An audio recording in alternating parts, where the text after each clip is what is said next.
Hello friends, welcome to my channel. আজ আমি রান্না করব চিংড়ি ভাপা। এজন্য এখানে আমি 6টি বাগদা চিংড়ি মাছ নিয়েছি। মাছগুলোকে আমি কেটে পরিষ্কার করে নিয়েছি। এবারে একটি মিক্সার জার নিয়েছি। এবার এতে আমি দিয়ে দেব অল্প পরিমাণে নারকেল, আর এখানে আমি 1 চামচ জিরা আর 2 চামচ সরিষা দিয়ে দেব। আর এখানে আমি 5টি কাঁচামরিচ দিয়ে আর সামান্য জল দিয়ে এটাকে পেস্ট করে নেব। এবারে আমি মাছগুলোকে মাখিয়ে নেব। এজন্য এখানে আমি 1 চামচ হলুদের গুঁড়া, 1 চামচ মরিচের গুঁড়া আর লবণ দিয়ে দেব। এবার এতে বেটে রাখা নারকেলের পেস্ট দিয়ে দেব।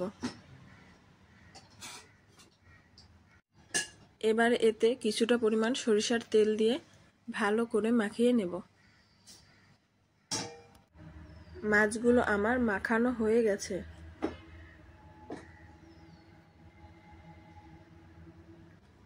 এবারে এখানে আমি একটি স্টিলের বাটি নিয়েছি। এবারে মাছগুলো আমি স্টিল বাটিতে দিয়ে দেব। এবারে আমি বাটিতে সামান্য জল দিয়ে দেব।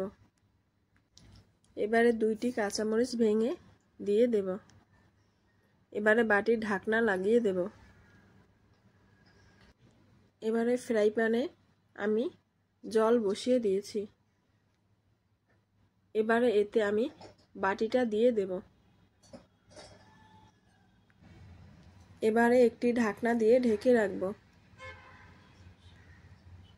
এভাবে এটাকে আমি 20 থেকে 30 মিনিট রান্না করে নেব।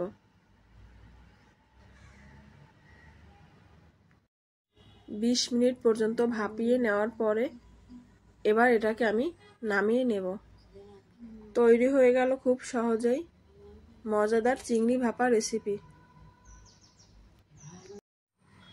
আমার ভিডিওটি যদি আপনাদের ভালো লেগে থাকে তাহলে ভিডিওটিতে লাইক, কমেন্ট ও শেয়ার করবেন, আর আমার চ্যানেলটি সাবস্ক্রাইব করবেন। ভিডিওটি শেষ পর্যন্ত দেখার জন্য সবাইকে অসংখ্য ধন্যবাদ।